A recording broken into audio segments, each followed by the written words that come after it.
것 같고요. 자, 오늘 배우려는 내용이 어떤 내용이냐면은 어제까지 이제 자, 우리가 어떤 명제와 어떤 문장에 대해서 그 참거짓을 판단을 했었고, 어제 이제 마지막에 배웠던 게 얘네들의 이제 순서를 바꾼 거, 여기라든지 아니면 이 대우 관계에 대해서 이제 배웠는데, 이제 얘네들을 우리는 사실 어제까지만 해도 어떻게 이제 표현을 했었냐면은, 자, P는 Q다라는 명제가 참이라고 하면은 우리가 P는 Q다라는 거를 이렇게 쓰고 나서 가로하고 반드시 참 이렇게 써줬어야 됐었어요.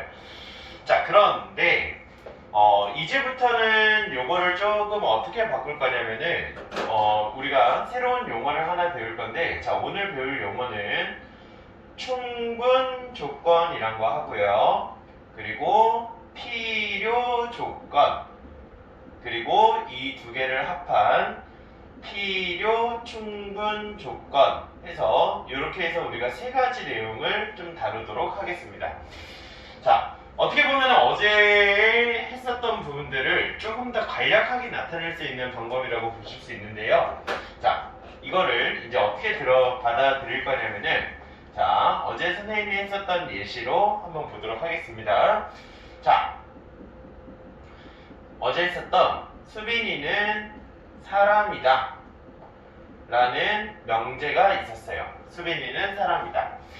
자, 수빈이는 사람이다. 굳이 우리 알파벳 기호로 해가지고 수학적으로 나타내보면은 P라는 조건은 X는 수빈이 이렇게 해서 나타낼 수 있고요. 그 다음에 Q라는 명제는 사람이다 해가지고 나타낼 수가 있어요. 자, 어제 했던 것처럼 P는 Q다가, 즉 수빈이는 사람이다 이렇게 나타내는 거를 우리는 어제 이제 참이라고 표현을 했는데, 자, 오늘부터는 이제 어떻게 나타낼 거냐면은 수빈이라는 사람은, 그리고 말 그대로 사람이기에 충분하다, 모든 조건이 갖춰졌다, 충분하다 이렇게 표현을 해요. 그래서 우리는 P는 Q다가 참이라고 어제까지 했었던 표현을 오늘부터는 어떻게 바꿀 거냐면은 선생님이 이렇게 얘기하겠습니다. P는 Q이기 위해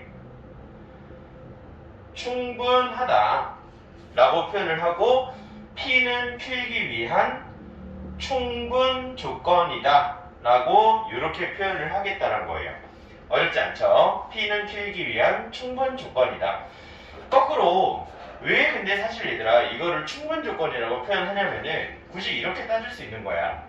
수빈이라는 집합을 만족하려면은 여기 집합의 진리 집합에는 수빈이라는 사람 말 그대로 한 명만 들어갈 수 있습니다.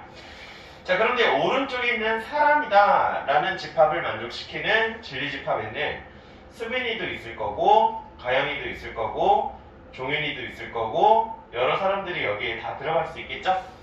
자, 그래서 이미 여기 수빈이라는 조건, 원소는 사람이라는 집합 안에 원소 안에 들어가기에 아무 필요 없이 일단 충분히 여기 안에 들어간다라고 해서 말 그대로 조금 부드럽게 이제 표현을 하면은 충분한 조건을 갖고 있다 이렇게 해서 이제 표현을 하고요.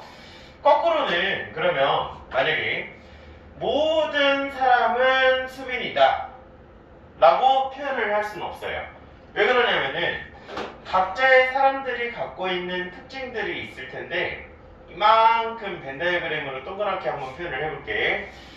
여러 사람이 갖고 있는 아주 사람들이 모여있는 집합이 있다라고 하면은 그 중에서 특중의 한 명인 수빈이가 되려면은 여러 사람들이 수빈이만이 갖고 있는 특징들을 필요로 한다라고 수학에서는 표현을 해요. 자, 그래서 정리하면은 이렇게 해서 정리를 할 수 있습니다.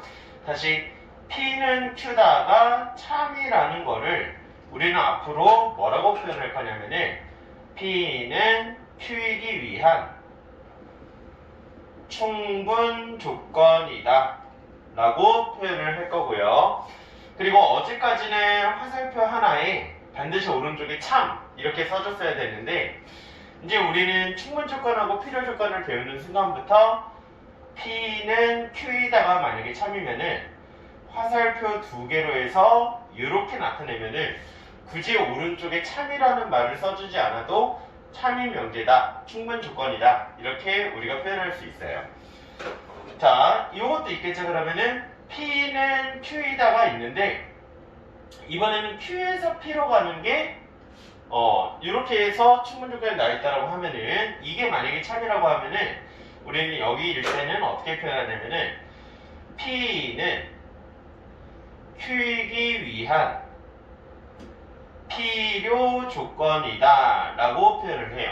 아까 쌤이 얘기했던 여기 수빈이, 여기 여러 사람이 있으면 여러 사람들 중에 수빈이가 되기 위해서는 수빈이만이 갖고 있는 여러 특징이 필요하다 이렇게 해서 우리가 필요 조건이라고 표현을 하고, 자 그러면은 이렇게 표시할 수 있다는 거죠. P하고 Q가 있으면은 Q에서 P 쪽으로 이렇게 해서 우리가 필요 조건이라고 나타낼 수 있다는 거. 자 이렇게 해서 우리가 필요 조건하고 충분 조건을 나타낼 수 있는데, 또 어떤 거는 어떤 말도 있냐면은 얘들아, 예를 들면 이렇게 한번 따져보자. P라는 조건이 X인데 X는 1 또는 마이너스 1이다 라는 P라는 조건이 있다라고 쳐요. 자, 그 다음에 한쪽에 Q라는 조건은 X제곱이 1이다 라는 두 개의 조건이 있다라고 칩시다. 얘들아, 첫 번째 P라는 조건은 말 그대로 X는 1하고 마이너스 1이 들어갔기 때문에 우리가 집합의 참이나 거짓인 관계를 따지기 위해서는 선생님이 앞에서 진리집합을 판단해야 된다고 했었죠. 자, 그러면 여기 P라는 조건의 진리집합을 판단해보면은 P라는 조건의 진리집합에는 1하고 마이너스 1이 들어가 있겠네. 그 다음에 오른쪽에 있는 Q라는 조건의 진리집합을 판단해보면은 여기에도 또한 2차 방정식의 해니까 1하고 마이너스 1이 포함되어 있겠네요. 왼쪽에 있는 P라는 집합이 오른쪽에 있는 Q라는 집합의 부분집합도 되고, 그리고 Q라는 집합도 P라는 집합의 부분집합이 되니까 우리 앞에서 서로가 서로한테 부분집합이 되는 관계가 되면 두 집합은 같은 집합이다 이렇게 표현을 했었죠. 자, 이거를 그러면 논리적으로 얘기한다면은 이 세 번째 거는 P는 Q다도 선생님이 이제 화살표 두 개 쓸게. P는 Q이다도 참인 거고, 다른 말로 P는 Q이기 위한 충분 조건을 갖추고 있고, Q가 P이기 위해서도 필요 조건을 둘 다 갖추고 있는 이런 관계가 되는 거죠. 그래서 우리는 사실은 수학에서 요 세 번째 있는 용어를 오늘 굉장히 많이 사용을 할 거고요. 요 세 번째, P는 Q다도 되고 Q는 P다도 되는 거, 우리말로 치면은 그냥 같은 말이다 이거지. 그래서 P는 Q다가 동시에 만족시키는 이런 관계를 그냥 두 개를 섞어서 필요 충분 조건이라고 부르겠다는 거예요. 자, 일단 개념 자체는 여러분들이 이렇게 받아들여 주시면 되는데, 어찌됐건 여기서 포인트는 어떤 거냐면은, 참 이걸 온라인으로만 하려고 하니까 선생님이 조금 답답한 부분도 있는데, 어찌됐건 포인트는 P는 Q다, 화살표가 이런 방향으로 쭉 가게 되면은 P는 Q이기 위한 충분 조건 이렇게 보시면 되고요. Q 쪽에서 P 쪽으로 화살표가 가게 되면은 Q는, 다시 얘기할게. P는 Q이기 위한 필요 조건이다 이렇게 해서 표현을 할 수 있어요. 자, 그런데 여기서 조금 조심해야 되는 게 어떤 거냐면은, 자, 이 두 번째 있는 Q는 P다가 참이다라는 거를 선생님이 아까 뭐라고 읽었었냐면, 여기다 1번이라고 쓸게. P는 Q이기 위한 필요 조건이다 라고 읽었죠. 자, 그런데 여기서 그러면 얘들아, 우리 마치 영어 시간에 수동태하고 능동태 있잖아. 주어하고 목적어가 바뀌면은 뭐 뒤에 있는 동사도 PP 형태로 바뀌고 이런 식으로 변형을 우리가 좀 해줘야 되는 거죠. 자, 그러면 이렇게 한번 따져볼까? 선생님이 지금 주어를 다 P에 대해서 쓰고 있는데 다시 한번 볼게. P는 Q이다가 참이면은 말 그대로 P는 Q이기 위해서 이미 충분하다 이런 뜻이었고요. 자, 그 다음에 밑에 쪽에서 Q일 때 P이다가 참이려면은 P는 Q이기 위해서는 여러 조건이 필요하다 라고 표현을 했는데, 그러면 이 두 번째 문장을 Q에 대해서 나타내보면 어떻게 됐어? 자, 그럼 Q는 P이기 위해서는 어떻니? P는 Q이기 위해서 여러가지 조건을 갖춰야 되지만 이미 Q는 P이기 위해서는 여러가지 조건이 필요 없죠. 충분하죠. 그러면은 주어 목적어가 바뀌면 이번에는 Q는 P이기 위한 충분 조건이다 이렇게 표현할 수 있겠네. 자, 여기 위쪽으로도 올라가 볼까요? 자, 그러면 아까 선생님이 이 주어 목적어를 잘 봐야 돼 얘들아. P는 Q이다가 참이면은 말 그대로 아까 했던 것처럼 P는 Q이기 위한 충분 조건이다 라고 표현을 합니다. 자, 그러면 이것도 마찬가지로 Q에 대한 주어로 바꿔보면은 그럼 얘들아 Q는 P이기 위해서는 여러가지 조건이 어떻게 되는 거야? 그치? 이번에는 필요 조건이다 라고 표현을 할 수 있는 관계란 거죠. 그래서 이렇게 주어하고 목적어가 조금 바뀌었을 때 여러분들이 혼동하지 않고 하나씩 해보는 것들이 상당히 중요하다라고 보시면 되겠습니다. 자, 우리가 명제, 여기, 대우부터 해가지고 여러분들 이제 필요 충분 조건까지 좀 배웠는데요. 자, 이 내용들을 좀 우리가 어떻게 좀 사용을 하려고 하냐면은 일단 이런 앞에서부터 집합에서부터 배우는 여기 지금 명제에 해당되는 여기까지의 파트를 수학에서는 논리학이라고 합니다. 논리학. 좀 더 자세하게는 수리 논리학이라고 하는데 예를 들면은 뭐 컴퓨터 기술, 컴퓨터 프로그래밍 기술 이럴 때 아주 이 논리학이 굉장히 많이 쓰여요. 여러분들 나중에 기술 시간이나 가정 시간 때 배우겠지만 우리가 일단 선생님이 이런 얘기를 하는 이유가 수학을 같이 배워도 나중에 이제 여러분들 대학교 면접이라든지 아니면 뭐 비문학이라든지 이런 여러 가지 이제 부분들에서 여러분들 배경 지식이 또 중요한 부분이 있는데 선생님이 지금 얘기하는 집합과 명제로서는 수학에서 논리적인 부분들을 증명하는 방법들을 말 그대로 배운다는 얘기입니다.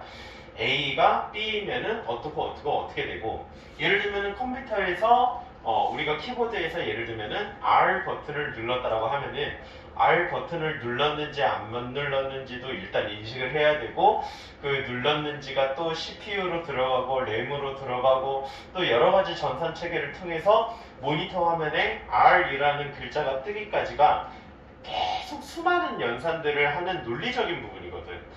그래서 이런 것들을 할 때 이제 우리가 쓰이게 된다는 건데 어쨌든 우리는 여기까지 배우지는 않을 거고요. 일단 이렇게 집합하고 명제를 배운 이유가 수학에서 논리적으로 어떤 수학에 대한 부분들을 증명하려고 배운 거예요. 그래서 사실은 예전 교육과정, 우리 지금 2015 교육과정 전에는 예전에는 이제 중학교 때부터 어떤 논리적인 부분들을 증명해내는 방법들을 우리가 좀 다뤘었는데 사실 이제 이 증명이 우리가 지금 배우는 고등수학 하로 올라왔다라는 게 이 집합하고 명제를 배우고 나서 하겠다라는 부분인데요. 자, 우리 이 증명이란 거는 얘들아 그래서 지금까지 충분 조건, 필요 조건 그리고 집합하고 명제를 한 거는 증명을 하기 위해서다 라고 여러분들이 생각을 하시면 되는데 이 증명이라는 거는 과학에서 이제 과학이랑 좀 비유를 하면은 과학자들이 실험을 하는 거랑 상당히 좀 비슷한 부분이라고 여러분들이 생각해 주시면 되겠습니다. 자, 여러분들 지금 통합과학, 고1 통합과학 배우고 있는데 통합과학도 배우고 그리고 나중에 고등학교 올라가면은 과학 탐구 실험 줄여서 이제 과탐실이라고도 불러요. 과탐실에서 이제 탐구하는 방법에 대해서 배울 텐데 아마 중학교 때도 아마 들어봤던 적이 있을 거야. 과학자들은 일단 실험하기 전에 가설을 세우죠. 가설. 예를 들면은 뭐 예전에 파스텔이라는 사람은 여기 갑자기 구더기가 왜 생겼지? 생고기만 놔뒀었는데 여기 구더기가 왜 생겼지라는 의문을 가졌어요. 그래서 이 생고기가 구더기를 발생시키게 하는 건가? 라고 가설을 세웠고 그 가설을 입증하기 위해서 여러가지 실험을 설계를 한 다음에 그 결과를 도출을 해내죠. 그 다음에 결과가 좀 이상해. 그러면은 다시 이제 처음으로 돌아가거나 아니면은 결과가 내가 처음에 예상했던 거랑 똑같으면은 이런 결론이구나 라고 과학자들이 도출하는 것처럼 그래서 여러분들 이렇게 생각하시면 돼요. 과학자들은 이제 과학 연구하시는 분들은 이제 소위 조금 뭐 표현이 그렇긴 하지만 이제 밥 먹고 이제 가설을 세우시고 그리고 계속 실험하시고 그리고 실험 결과가 이상하게 나오면 다시 원점으로 돌아가서 또 다시 가설 세우고 그런 활동들을 하시겠죠, 과학자분들은. 그럼 수학자분들은 도대체 그럼 맨날 뭐하냐? 수학자는 맨날 여러분들 우리 푸는 것처럼 마플 풀고 있을까요? 센서 풀고 블랙라벨 풀고 역시 수학자니까 블랙라벨을 풀어야 돼. 수학자분들은 실제 그런 그 부분들은 이미 중고등학교 때 다 하셨던 부분이고, 실제 수학자분들이 하는 거는 수학에서 계속 이제 뭐 안 풀려져 있는 문제인 뭐 세계 10대 난제 이런 문제들을 증명해내는 과정을 통해서 이제 연구를 하고 계시는데, 수학에서 그래서 선생님이 얘기하고 싶은 거는 과학자들이 실험을 하는 거랑 수학자들이 증명을 하는 거는 똑같다는 얘기예요. 자, 이거는 마플 책이나 이런 거에는 없는데 나중에 우리 고등학교 올라가서 2학기 때 교과서에 보면 나와 있는 내용이기 때문에 여러분들 마플에다가 같이 잘 써주시면 될 것 같아요. 지금 마플 유형 16하고 17 쪽에 빈 공간에다가 선생님 지금 칠판에 쓰는 부분들 아주 필기할 게 많기 때문에 여러분들 같이 정리해 주시면 좋을 것 같은데, 자, 일단 첫 번째부터 좀 보도록 하겠습니다. 자, 과학자들은 가설을 세우고 실험을 하고 결과를 내준다라고 했었죠. 자, 수학자들은 어떤 단계로 하냐면은 일단 어떤 현상에 대해서 정의를 내리십니다. 그리고 그 정의가 내린 부분을 수학자들이 실제 증명을 통해서 결과를 도출해내시는데, 이 결과를 도출해낸 거를 정리라고 불러요. 자, 우리 마플이나 교과서에는 마플이나 시중 문제집에는 이런 문제가 없지만 나중에 이제 우리 고등학교 진학했을 때 특히 뭐 원리에 대해서 많이 물어보는 뭐 보성영어라든지 이런 학교들에서는 이 관련된 문항들을 특히 정의와 정리를 구분해내는 방법을 굉장히 많이 물어봅니다. 자, 예를 들면 우리가 2학년 2학기 때 배웠던, 선생님이 지금 얘기하는 부분들 잘 책에 정리해 놓으시면 도움이 많이 될 것 같아요. 자, 우리가 중학교 2학년 때 배웠던 걸로 한번 생각을 해보면은 예를 들면 이런 거예요. 정의는 일단 수학에서 뭐냐면은 말 그대로 정의하자, 야 우리 약속하자, 이런 거를 정의라 그래요. 자, 예를 들면 이런 거예요. 얘들아, 앞으로 두 쌍의 대변이 평행한 사각형을 우리 평행사변형이라고 앞으로 부르자 라고 한 거야. 평행사변형이라고 부르자. 이거는 그냥 수학자들끼리 약속을 한 거기 때문에 두 쌍의 대변이 평행한 사각형을 평행사변형이라고 한다 라는 거는 말 그대로 약속인 거고, 그래서 수학에서 정의라는 거는 말 그대로 약속을 한 거기 때문에 여기에는 선생님이 조금 쉬운 말로 치면은 풀을 달면 안 돼요. 풀을 다실 필요가 없습니다. 두 쌍의 대변이 평행한 사각형을 왜 평행사변형이라고 해요? 그냥 평행사변형이라고 약속한 거야. 선생님 이름을 왜 김현진이라고 해요? 김현진이라고 부르기로 그냥 약속한 거예요. 그래서 이 수학에서 정의를 한 약속에 대한 부분은 왜 그러냐가 없어. 그냥 이름 정한 거예요. 이거 말고도 여러 가지 있겠죠. 예를 들면 삼각형에서 두 대변의 길이가 같은 삼각형은 앞으로 이등변 삼각형이라고 하자. 이것도 약속이죠. 이런 것들도. 자, 그래서 이런 것들이 이제 평행사변형이라고 예를 들면 약속을 했다라고 쳐. 정의를 내린 거고, 그러면은 수학자들이 그래? 두 쌍의 대변이 평행한 사각형을 평행사변형이라고 하자고. 오케이, 좋았어. 그러면 이렇게 생긴 거를 평행사변형이라고 했겠네. 자, 그러면은 과학자들은 이 평행사변형을 통해서 이제 과학자들은 아까 선생님이 얘기했던 것처럼 실험이란 거를 하는데, 수학자들은 이 평행사변형이 어떤 성질이 있는지를 실험한다라고 표현하지 않고 수학에서는 뭐 한다고 표현을 한다고? 증명한다고 표현을 한다라는 거야. 자, 그래서 실제 수학자들이 이런 걸 해봤어요. 두 쌍의 대변이 평행하니까 여기에 대각선 한번 그어볼까? 우리 여러분들 2학년 때 배웠던 거. 대각선을 그어보니까 여기하고 여기가 억각이고, 그 다음에 여기하고 여기도 이렇게 해서 막 각이 같아지는구나. 이런 성질들도 막 발견을 하고요. 그러니까 이 두 삼각형은 합동관계네? 그러니까 여기 대변의 길이도 같네? 이런 여러 가지 사실들을 뭐 해냈다고? 증명해냈다고요. 그래서 이 증명을 통해서 여러 가지 결과들이 나왔을 텐데 그 결과들을 우리는 수학에서 정리라고 불러요. 그리고 우리는 정리라는 말을 우리가 중학교 2학년 때는 평행사변형의 성질로 외웠습니다. 말 그대로 증명해냈기 때문에 나온 결과 도출물이죠. 자, 그래서 예를 들면 평행사변형에서 어떤 정리가 가능했었냐. 분명히 두 쌍의 대변이 평행한 거를 평행사변형이라고 했는데 이런 약속을 통해서 수학적으로 증명을 해보니까 두 쌍의 대변이 평행하게 되면은 대변의 길이도 같구나. 대변의 길이가 같아진다 라는 성질도 뽑아냈고요. 자, 두 번째, 대각의 크기도 같아지더라 라는 성질, 정리라고 불러야 됩니다. 이런 성질도 뽑아냈고요. 세 번째, 대각선이 서로 다른 것을 이등분하더라 라는 성질도 뽑아냈다라는 거야. 자, 그래서 예를 들면은 문제에서 이런 네 가지 문장이 등장한 다음에 다음 중 성질이 다른 문장 중 하나는 누구냐? 라고 이제 물어본다는 얘기예요. 두 쌍의 대변이 평행한 거를 평행사변형이라고 한다. 평행사변형은 대변의 길이가 같다. 평행사변형은 대각의 크기가 같다. 평행사변형은 대각선이 서로 다른 것을 이등분한다. 여기 밑에 있는 세 가지 문장들은 평행사변형을 통해서 실험을 해봤기 때문에, 실험이라고 부르면 안 되죠? 증명을 해봤기 때문에 나타나는 성질이 있는 거고, 그 다음에 위에 있는 거는 정의에 대한 부분이니까 이런 차이점이 있다라고 꼭 알아두셔야 됩니다. 우리가 이런 내용이 없이 문제만 계속 풀다 보면은 개념 없이 계속적으로 문제만 푸니까 엄청 뭐 정리도 안 되고 그래요. 그래서 이런 전반적인 내용들 중에 이런 내용이 있었다라고 여러분들이 생각을 하시면 되는데, 자, 여기서 그러면은 조금 더 이제 각서를 더 붙이자면은 과학자들이 실험을 할 때 실험할 수 있는 방법에는 굉장히 여러 가지가 있어요.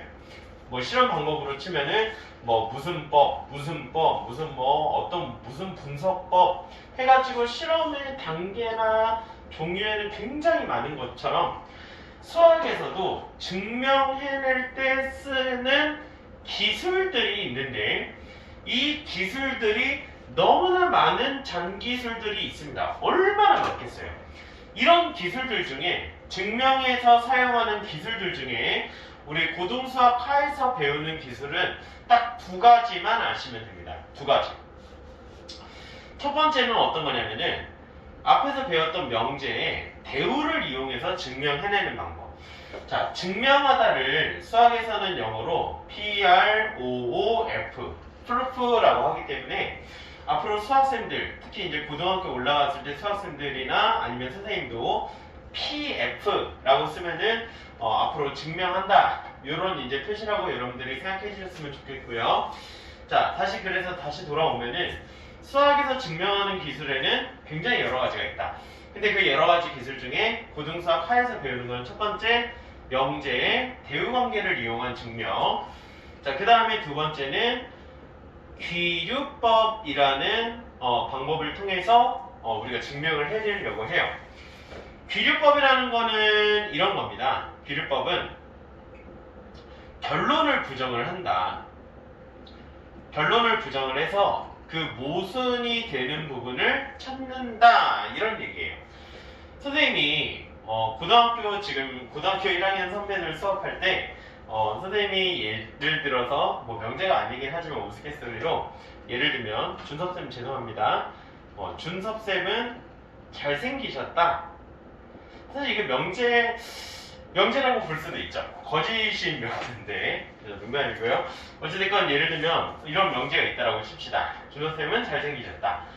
자, 이거를 만약에 준섭쌤은 잘생겼는지를 귀류법으로 예를 들면 이 거짓인 명제라고 했을 때 이 거짓인 명제가 과연 거짓인지를 실제 우리가 증명을 할 때 만약에 귀류법으로 한다고 하면은 어떻게 증명을 하는 거냐면은 만약 시작이 이렇게 되는 거야. 야, 준섭쌤이 잘생겼다라고 치면은 잘생겼다라고 치자. 부터 시작이죠. 찔러쌤이 잘생겼다라고 치자. 야, 그러면은 예를 들면 뭐 지금 떠오르진 않지만 예를 들면 뭐 말도 잘생겨야 되고 소도 잘생겨야 되고 뭐 대리도 잘생겨야 되는데 그렇지 않지 않냐. 그래서 이건 뭐 농담해서 이제 섞어서 얘기하는 건데 어찌됐건 귀류법에서의 포인트는 야, 그 명제가 그러면은 그 가설이 아니다라고 치자. 그래서 나타나는 여러 가지 모순들을 통해서 보여주는 그런 예시라고 여러분들이 생각을 하시면 되기 때문에 그래서 이런 포인트대로 우리가 증명을 선생님이랑 같이 해보려고 해요. 오늘 아마 영상 시간이 좀 길 겁니다. 그래서 여러분들 조금 힘내주시고요. 오늘 내용이 좀 많거든요. 그래서 좀 같이 보도록 하겠습니다. 자, 일단 그래서 전반적인 내용들은 이렇게 해서 진행이 된다라고 여러분들 생각을 해주시고요. 자, 선생님이 지금 드렸던 프린트에 뒤에 보면은 5페이지 있어요. 5페이지에 64번 한번 선생님이랑 연습 한번 해보겠습니다. 64번에 자, 대우를 이용한 증명부터 이제 시작을 할 건데 대우를 이용한 증명 시작을 할 건데 자, 우리가 그 전에 얘들아 또 필기해 줄 게 있어. 우리가 대우를 이용한 증명을 시작하기 전에 수학에서만 쓰는 여러 가지 이제 기호들, 약속들에 대해서 다시 한 번만 정리를 하고 시작을 하도록 하겠습니다. 자, 이제 이런 것들을 좀 잘 연습을 해야 되는데 자, 기초 단계부터 좀 시작을 할게. 네, 우리는 잘 모르는 수는 우리가 보통 x라고 두고 시작을 하죠. 그쵸? 자, 그럼 얘들아 잘 모르는 1차식은 뭘로 두고 시작을 해? 그치? ax 플러스 b 혹은 직선의 방정식에서는 mx 플러스 n 이라고 놓고 시작을 합니다. 자, 마찬가지 잘 모르는 2차식은 뭘로 두고 시작을 하니? ax제곱 플러스 bx 플러스 c로 두고 시작을 하죠.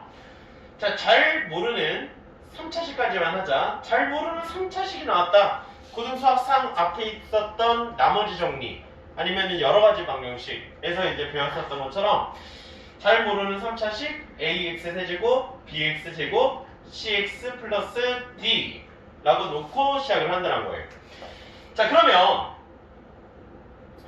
잘 모르는 유리수는 뭘로 두고 시작을 하냐는 거야. 유리수. 자, 여기 선생님이 지금 하는 내용들을 다 알고 있으셔야 되는데 이거 잘 써놓으셔야 됩니다. 자, 잘 모르는 유리수. 선생님 맨날 할 때마다 합니다. 리가 무슨 리자라고? 분수, 비율 할 때 리라고 그랬죠.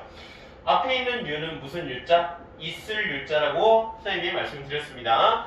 자, 유리수라고 하면은 그러면 우리가 중2 때부터 배웠던 것처럼 분수로 나타낼 수 있는 숫자를 유리수라고 하기 때문에 우리는 잘 모르는 유리수는 앞으로 n분의 n이라고 나타내요. 자, 이 표현에 굉장히 빨리 여러분들이 익숙해지셨으면 합니다. 자, 잘 모르는 유리수 n분의 n으로 한다. 거꾸로 n분의 n은 앞으로 뭐라고 읽는다? 아, 제 지금 잘 모르는 유리수를 n분의 n이라고 했구나. 이렇게 읽으시면 돼요. 그리고 반드시 오른쪽에는 뭐가 쓰여져 있냐면은 이 n분의 n이라는 유리수 형태로 쓴 것들은 반드시 기하분수 형태로 써야 되기 때문에 오른쪽에 이런 표현이 써져 있을 겁니다. 첫 번째는 둘 중 하나의 표현이 써져 있을 건데요. 첫 번째는 여러분들 꼭 기억하셔야 됩니다. 첫 번째는 n분의 n은 기하분수다 라는 말을 반드시 써주셔야 됩니다. 안 쓰면 틀립니다. 약분 될 수도 있기 때문에. 자, 아니면은 두 번째는 5분의 2라는 분수가 있고 얘들아 15분의 5라는 분수가 있어. 왼쪽 거는 기하분수라고 하는데 오른쪽 거는 기하분수라고 할 수는 없어요. 왜 왼쪽 거는 기하분수고 오른쪽 거는 기하분수가 아니었냐면은 초등학교 3학년 때 분자에 있는 숫자와 분모에 있는 숫자, 여기도 분자에 있는 숫자와 분모에 있는 숫자를 비교해 봤을 때 왼쪽에 있는 분자와 분모는 말 그대로 공약수가 앞에서 배웠던 집합이랑은 좀 다른 말인데 2하고 5는 공통인 약수가 1밖에 없는 서로수 관계였었고 5하고 15는 서로수 관계가 아니기 때문에 기하분수라고 표현할 수가 없거든. 자, 그러면 n분의 n은 기하분수되어야 된다라는 말은 이렇게도 표현 가능하죠. 아, 이제 이해되실 겁니다. n과 n은 서로소다. 이제부터 책이 보이기 시작할 거예요. 그래서 이 둘 중 하나의 표현을 써야 된다는 거. 물론 이렇게 해서 해야 될 게 굉장히 무궁무진하게 많긴 하지만 선생님이 일단 각설하고 여기 정도에서 한 2개만 좀 더 추가를 하도록 하겠습니다. 자, 그러면은 잘 모르는 2의 배수는 어떻게 두고 시작하냐, 2k 혹은 2m 이렇게 두고 시작을 한다는 거예요. 자, 그리고 요즘 세상이 어떤 세상인데 누가 2의 배수라고 하나? 짝수라고 해야죠. 그쵸? 자, 그러면 2의 배수가 아닌 애들은 어떻게 놓냐는 거야. 2의 배수가 아닌 애들. 만약에 2라는 입장에서 봤을 때는 이 세상에 있는 숫자는 나처럼 2의 배수이거나 아니면은 나처럼 2의 배수가 아닌 애들 두 분류로 2의 배수 입장에서는 볼 수가 있어요. 쌤이 지금 얘기하는 게 이 얘기거든. 1, 2, 3, 4, 5, 6, 7, 8까지 있다라고 쳐보자고. 그러면은 여기에 있는 자연수를 숫자 2 입장에서는 2, 4, 6, 8 얘네는 내 친구야. 1, 3, 5, 7 얘네는 내 친구가 아니야. 이렇게 해서 두 분류로 나눌 수 있다는 겁니다. 이게 바로 2의 배수가 아닌 애들인데, 마찬가지로 누가 2의 배수가 아닌 애들이라고 부르나 얘네들은 무슨 수라고 불러 얘들아? 그치? 홀수라고 하는 거지. 그럼 홀수들은 어떻게 표현을 하냐면은 이렇게 표현을 한다는 거야. 2k 플러스 1 혹은 2k 마이너스 1 이렇게 표현한다는 거예요. 자, 그리고 여러분들 이걸 읽으실 때 그냥 2k 플러스 1이라고 하지 마시고 우리 고등수학 상의 두 번째 단원인 나머지 정리에서 여러분들 배웠던 기억을 잘 되살려 보면은 이런 거 배웠었죠? fx라는 식이 있다. 이 식을 a로 나눴다. 몫이 qx고 나머지가 r이었다. 그러면 검산식으로 fx라는 식은 a 곱하기 qx 플러스 r이라는 나머지 정리에 대해서 여러분들이 배우셨어요. 자, 이 식과 위에 있는 식 2k 플러스 1 같은 형태인 거 아시겠습니까 여러분들? 그쵸? 자, 그러면 우리는 이거를 읽을 때 이렇게 봐야 된다는 거야. 아, 2로 나눴을 때 다시 2k가 아니라 뭐라고? 2로 나눴을 때 몫이 누구고? 그렇지, k고 나머지는 0이다. 딱 떨어진다 이거죠. 2k 플러스 1은 뭐라고 읽어야 돼? 2로 나눴을 때 몫이 누구고?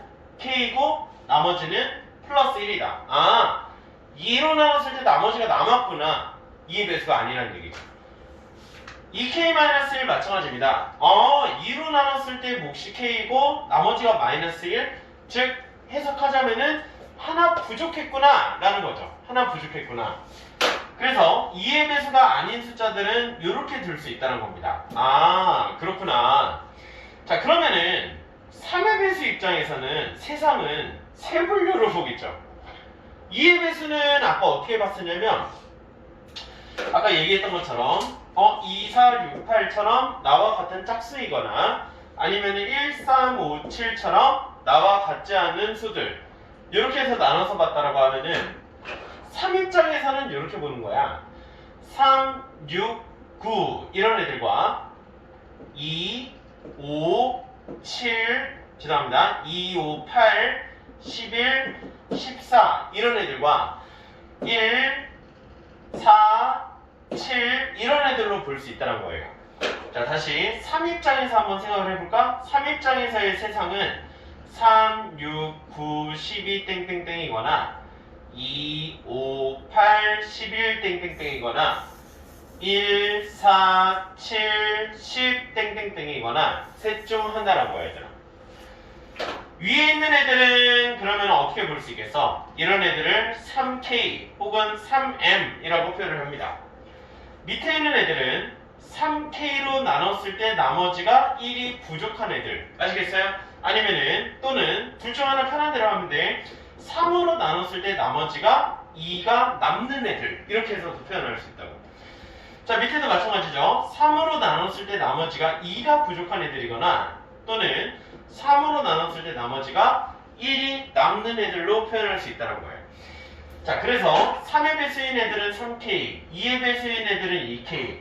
추가적으로 앞에 얘들아 2라는 게 붙어 있고 뒤에 무슨 ML 더하기 M 제곱 L 제곱 더하기 M 더하기 N 이렇게 있다라고 해도 어찌됐건 앞에가 2로 묶을 수만 있으면 우리는 요 식을 이거 굉장히 긴 식이네요 하지 마시고 이거 그냥 뭐의 배수구나 2의 배수구나 이렇게 읽으시면 돼요 앞으로.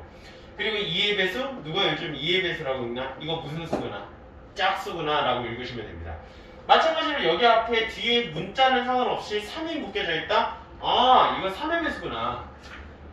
그리고 3으로 묶었는데 뒤에 만약에 플러스 1이 남았다? 이거 3의 배수가 아니구나. 앞에 2로 묶었는데 뒤에 플러스 1이 있구나? 이거 홀수구나. 이렇게 읽으시면 되더라는 거예요. 어렵지 않겠죠? 자, 이제부터 증명 시작해 보도록 하겠습니다. 자, 여러분들 필기 지금 선생님이 해놓은 것들은 아까 말씀드렸어요. 라플 유형 16, 17에다가 요 내용들을 잘 써줘야 이제 앞으로 증명할 때 있어서 여러분들이 해석을 하실 수 있으실 텐데, 자, 그러면 이제 본격적으로 674번부터 한번 시작을 해보자고. 자, 뭐 지금 써야 되는 사람들은 영상 잠깐 멈추고 여러분들 책에 쓴 다음에 다시 재생해 주시면 되고요. 선생님 바로 이어서 하겠습니다. 자, 64번에 보면은 A 플러스 B가 홀수이면은 A, B 적어도 하나는 홀수이다. 자, 얘네를 지금 대우를 이용해서 증명을 하래. 얘들아, 선생님이 지금 이거 했다라고 해서 앞에 있는 뭐 지금 증명 방법에 아까 선생님이 오른쪽에 썼었던 대우를 이용한 증명과 그리고 기류법을 이용한 증명 여러분들 잊지 않으셨겠죠? 그러리라고 믿습니다. 자, 대우를 이용한 증명으로 한번 시작을 해볼게요. 자, 자연수 AP에 대해서 A 플러스 B가 홀수이면은 A, B 중에 적어도 하나는 홀수이다. 자, 얘네 대우관계 바로 한번 써볼까 얘들아? 얘네 대우관계 어떻게 표현할 수 있니? 자, A, B 모두 짝수이면은 A 플러스 B는 무슨 수이다? 짝수이다로 증명을 하겠다는 거예요.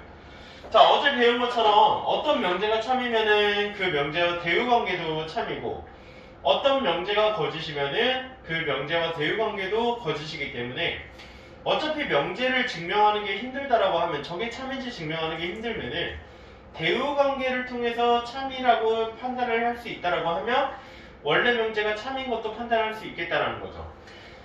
자, A, B 모두 짝수이다. 자, 선생님 한번 시작해볼게. 이렇게 하겠다는 거야. 야, 그러면은 얘들아 A는 2K라고 두자.